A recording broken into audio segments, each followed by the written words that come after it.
जलील मस्तान साहब को अगर उनके पास कोई भी प्रॉब्लम लेके जाएंगे तो आपको क्या बोलेगा वो कि ये कटान नहीं है, धसान है। साहब जो अभी बोले हैं कि कटान और धसान, ये बात बिल्कुल जरूरी है। यहाँ सैलाबी इलाके का मौसम है। इन्हें आवाम का दर्द नहीं है। ये जो विधायक थे तकरीबन 20, 25, 30 साल से मंत्री भी रहे थे। जी मंत्री भी रहे हैं वो, उनको बनाया गया, लेकिन उनके अंदर आवाम का दर्द नहीं है, बल्कि उनको तो अपना पेट भरने से मतलब है। इंशाअल्लाह हम लोग MIM के साथ ही रहेंगे और मुकम्मल तौर पे अगर हम MIM के साथ रहते हैं तो इंशाअल्लाह बीजेपी को फ़ायदा नहीं होगा। लोग इकट्ठा होकर के घोड़े छुआ हो या हमारे को छुआ हो, सारी बात हम लोग इकट्ठा होकर के सोचते हैं कि इस बार हम लोग उसी चेहरा को उन्हीं को बनाएंगे और दूसरे को नहीं बनाएंगे। दूसरे को तो देखते देखते हम लोग पागल हो गए। इस बार हर हाल में अख्तरुल ईमान साहब को हम लोग देखना चाहते हैं। आज तक जो सीमांचल में जो भी बोलता है कि बाहर का कैंडिडेट है, सीमांचल में आज तक जो भी विकास हुआ है वो बाहर का ही आदमी किया है। जैसे तस्लीम साहब जो सीमांचल से लड़े थे वो बाहर के ही थे। इससे पहले शाहनवाज साहब जो यहाँ से लड़े थे वो बाहर के ही थे। तस्लीम साहब का देन है जो आज सीमांचल में, जैसे अमौर विधानसभा में, किशनगंज है, इस क्षेत्र में जो भी विकास हुआ ये तस्लीम साहब का देन है।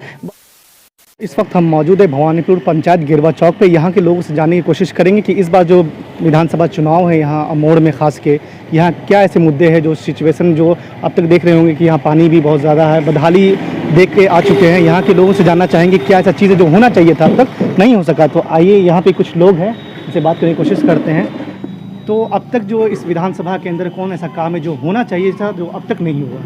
सर वैसे देखा जाए तो अमौर विधानसभा या अब सीमांचल को ले लीजिए तो हमको ये लगता है कि भारत सरकार की इसमें सौतेलेपन की एक मिसाल आप देखना चाहेंगे तो वो सीमांचल होगा। और सीमांचल में भी सबसे पिछड़ा जो इलाका है वो अमौर विधानसभा का इलाका है। सर यहाँ पे बहुत सारी बुनियादी चीज़ें हैं जो अभी तक हो नहीं पाई, जैसे कि पानी का निकासी है, वो सही नहीं होने के कारण यहाँ पे हमेशा बाढ़ से तबाही का मंजर होता है। तो अभी जो मौजूदा विधायक है उनको ये सब के बारे में नहीं कहते हैं आप लोग? कोई समस्या का हल नहीं कर रहे हैं क्या? देखिए हम तो ये देखते हैं कि जलील मस्तान साहब को अगर उनके पास कोई भी प्रॉब्लम लेके जाएंगे तो आपको क्या बोलेगा वो कि ये कटान नहीं है, धसान है। अच्छा। ये कभी रुक नहीं सकता है। अच्छा, ठीक है, वो मतलब प्रॉब्लम को सॉल्व करना ही नहीं चाहते हैं। मतलब आप ऐसा कौन सा काम है जो इंसान कर नहीं सकता, वो ये कह रहा है ये कटान नहीं है, धसान है और ये कभी रुक ही नहीं सकता। तो इसलिए हम कहना चाहते हैं कि ये जो काम करने वाले बंदा है ना, मतलब जो विधायक होते हैं काम करने वाले, वो काम करना ही नहीं चाहते हैं बिल्कुल। ठीक है, वो अगर काम करना चाहते तो वो आकर के वो ये बहसबाजी नहीं करते कि मतलब ये काम हो ही नहीं सकता, ये धसान रुक ही नहीं सकता। एक बहानाबाजी है उनके पास। उसके अलावा जो है कि यहाँ हॉस्पिटल और लाइट का क्या व्यवस्था है? लाइट की व्यवस्था देखा जाए तो ये गिरवा चौक में अभी मैं आपको बता रहा हूँ 4-5 दिन से लाइट नहीं थी यहाँ पे। किस वजह से? कि यहाँ का ट्रांसफार्मर फूक गया था। ट्रांसफार्मर अगर यहाँ पे फूक जाता है तो सबसे पहले तो ये लोग चंदा करते हैं। एक बात बताइए, गांव वाले एक तो बिल भी दें। ये आप देख रहे हैं कि कितना खस्ता इलाका है, ये कितना गरीबी इलाका है। यहाँ पे ये मतलब बिल भी भरें और ऊपर से ट्रांसफार्मर के लिए पैसे, घूस देने के लिए पैसे भी चाहिए इनको, तब ट्रांसफार्मर लगेगा। ऐसे समस्या है यहाँ पे। तो 4-5 दिन के बाद आज थोड़ी सी लाइट आई है। तो अभी जो हाल में विधानसभा चुनाव का ऐलान हो चुका है, तारीखों का भी ऐलान हो चुका है, तो यहाँ विधानसभा चुनाव से अलग अलग नेता आएंगे। तो इस बार क्या लगता है आपको, फिर से जलील मस्तान को कांग्रेस की तरफ से चुना जाएगा या फिर बदलाव की उम्मीद में है जनता?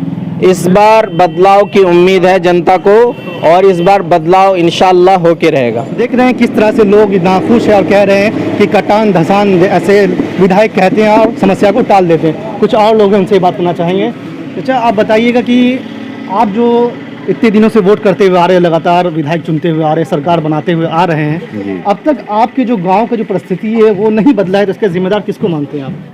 इसके जिम्मेदार हमारे जो विधायक साहब हैं उसको मानते हैं। उनको मानते हैं। ये साहब जो अभी बोले हैं कि कटान और धसान, ये बात बिल्कुल जरूरी है। यहाँ सैलाबी इलाके का मौसम है, खेती बाड़ी तबाह बर्बाद हो जाता है। तो धान का फसल के बारे में सुने, हाँ, धान के फसल अभी सब बर्बाद हो चुका है। उसका कोई मुआवजा? कोई मुआवजा अभी तक नहीं मिला है और कोई आता भी नहीं देखने के लिए, ना पूछने के लिए कोई भी अभी तक नहीं पूछा है कि आपके धान है घर में कि नहीं है, चावल है, बच्चे को खाने को क्या है या नहीं है, कोई पूछने के लिए नहीं आया। और सारा के सारा धान खेतों में बर्बाद हो चुका है। तो अब देख रहे हैं किसानों का दर्द भी यहाँ है कि धान जो है लगातार बर्बाद होते ही जा रहा है। मौलाना आप भी हैं यहाँ पे, आप बताइएगा कि जो परिस्थिति है, ये परिस्थिति इतने बदहाल क्यों है? आखिर जो है लोग वोट करते हैं लोकतंत्र में और अपने विधायक चुनते हैं कि हमारी समस्या दूर हो, और जब विधायक कहते हैं कि धसान और कटान, तो ये समस्या फिर दूर कैसे किया जाए? दूर इन्हें आवाम का दर्द नहीं है। ये जो विधायक थे तकरीबन 20, 25, 30 साल से मंत्री लोग रहते हो। जी मंत्री भी रहे हैं, वो उनको बनाया गया, लेकिन उनके अंदर आवाम का दर्द नहीं है, बल्कि उनको तो अपना पेट भरने से मतलब। सिर्फ इलेक्शन में आते हैं। जीत गए, जीतने के बाद सो जाते हैं जा करके। आवाम अपना दर्द लेके जाते हैं, सुन करके फिर उसको टाल देते हैं। फिर जब वोट का टाइम आता है तो फिर गांव-गांव आकर घूमते हैं। तो इंशाअल्लाह इस मरतबा हम लोगों ने ठान लिया है कि उनको इस मरतबा अमौर विधानसभा से विधायक नहीं बनने देना है और नहीं बनाना। अच्छा, तो वो नहीं आएंगे तो फिर कौन चाह रहा है यहाँ पे? जी हम इस मरतबा हम लोग चाहत है कि कोई नया चेहरा आए। कोई नया चेहरा? जी कोई नया चेहरा। अच्छा, आपसे जानना चाहेंगे कि इस दफ़ा जो पुराना जो लोकसभा का इलेक्शन हुआ था, उस टाइम से उससे पहले भी सक्रिय यहाँ पे एक नई पार्टी आई थी, ऑल इंडिया मजलिस इत्तेहादुल मुस्लिमीन, जो असदुद्दीन ओवैसी की पार्टी हैदराबाद की है। तो लगातार ये चर्चा में बन रही है और किशनगंज विधानसभा सीट जीतने के बाद तो और चर्चा में है, सुर्खी में पूरे बिहार में है। तो ये भी सुगबुगाहट है कि शायद अमोर से जो प्रदेश अध्यक्ष अख्तरुल ईमान है वो चुनाव लड़ सकते हैं। तो क्या यहाँ की जनता उनको अपनाएगी या फिर नकार देगी सिरे से? जहाँ तक मेरी राय है वो मैं अपनी राय की तरफ से बता रहा हूँ कि यहाँ से जो मतदान है, ज़्यादातर मतदान MIM के तरफ से है। अच्छा, क्योंकि हाँ, क्योंकि अख्तरुल ईमान जो पार्टी का वो चीफ भी हैं, उनको अगर टिकट दिया जाता है तो हमें उम्मीद है कि यहाँ का अगला विधायक इंशाअल्लाह अख्तरुल ईमान साहब ही होंगे। तो देखिए, इल्ज़ाम लगते आ रहा है MIM के ऊपर, खास के जिससे देखिएगा कि अब बिहार विधानसभा जो इलेक्शन का ऐलान होने के बाद तमाम पार्टियां अपनी अपनी दावेदारी पेश कर रही है। इसी बीच महागठबंधन ने भी अपनी सीटों का ऐलान किया, उसके साथ भी NDA है। तो लगातार ये इल्ज़ाम लगते आ रहा है कि कहीं ना कहीं MIM जो है बीजेपी को फ़ायदा पहुँचाने का काम करती है। तो इस बार अगर अख्तरुल ईमान यहाँ से लड़ रहे हैं MIM के टिकट से, फिर कांग्रेस के उम्मीदवार होंगे जलील मस्तान, तो फिर ये समस्या आएगी। क्या आप लोग MIM को वोट सपोर्ट करेंगे या फिर नहीं करेंगे? क्या सिचुएशन रहेगी? नहीं, इंशाअल्लाह हम लोग MIM के साथ ही रहेंगे और मुकम्मल तौर पे अगर हम MIM के साथ रहते हैं तो इंशाअल्लाह बीजेपी को फ़ायदा नहीं होगा।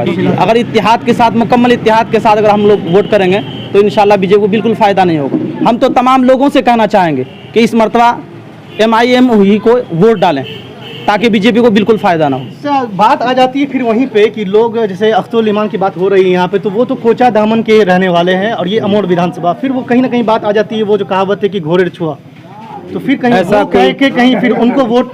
ऐसा कोई बात नहीं, हम लोग इकट्ठा होकर के घोड़े छुआ हो या हमारे छुआ हो, सारी बात हम लोग इकट्ठा होकर के सोचते हैं कि इस बार हम लोग उसी चेहरा को उन्हीं को बनाएंगे और दूसरे को नहीं बनाएंगे। दूसरे को तो देखते देखते हम लोग पागल हो गए और नहीं देखना है, क्योंकि कोई काम नहीं हो रहा हम लोगों का, ना कोई समस्या हल हो रहा है, ना कोई सुनवाई हो रहा है, ना कोई काम हो रहा है नदी वगैरह का या फसल वगैरह का, खेती वगैरह का, ना कोई स्कूल और या किसी मदरसे का काम हो रहा है, ना वो देखने को आते हैं। 10 साल से उसको बना रहे हैं हम लोग, लेकिन कुछ देखने को नहीं मिल रहा है। इसलिए इस बार सोचे हैं कि MIM को ही वोट दे करके हम लोग कामयाब बनाएं, देखें वो भी क्या करते हैं, लेकिन बनाएंगे उन्हीं को, नया चिराग को बनाएंगे, नए को देखेंगे। ये ख्यालात है हमारा। देखिए, इस बार तो हम लोग मन बना लिए हैं कि इन्होंने बहुत राज कर लिया और ये अब नहीं चलेगा। हम लोग सरकार ये बदलना चाहते हैं, यहाँ का जो हम लोग का प्रतिनिधि है उसको हम बदलना चाहते हैं। इस बार हर हाल में अख्तरुल ईमान साहब को हम लोग देखना चाहते हैं।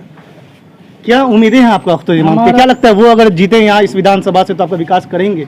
जी, उम्मीद तो है, पूरी उम्मीद है और उन्होंने उम्मीद दिलाया भी है। और इस बार का ऐसा मोमेंट है, जनता के लिए जाग चुका है, विकास नहीं करेगा तो करवाएंगे। कह सकते हैं कि आज तक जो सीमांचल में जो भी बोलता है कि बाहर का कैंडिडेट है, सीमांचल में आज तक जो भी विकास हुआ है वो बाहर का ही आदमी किया है। जैसे तस्लीम साहब जो सीमांचल से लड़े थे वो बाहर के ही थे। इससे पहले शाहनवाज साहब जो यहाँ से लड़े थे वो बाहर के ही थे। तस्लीम साहब का देन है जो आज सीमांचल में जैसे अमौर विधानसभा में किशनगंज है, इस क्षेत्र में जो भी विकास हुआ ये तस्लीम साहब का देन है। बाहर का ही कैंडिडेट देंगे। ये घर का छुआ कौन है जो घर में 35 साल राज किया, आज के मेरा पूरा सीमांचल बर्बाद करके रख दिया। कटान नहीं है धसान है, कटान नहीं है धसान है। क्या ये कैंडिडेट 35 साल में कुछ बर्बाद करके रखा? बदलाव जरूरी है, बाहर करे कहीं करे, हमको विकास से मतलब है, कैंडिडेट से मतलब नहीं, हमको विकास से मतलब है। हम किसी को भी चुनेंगे, हमको विकास चाहिए।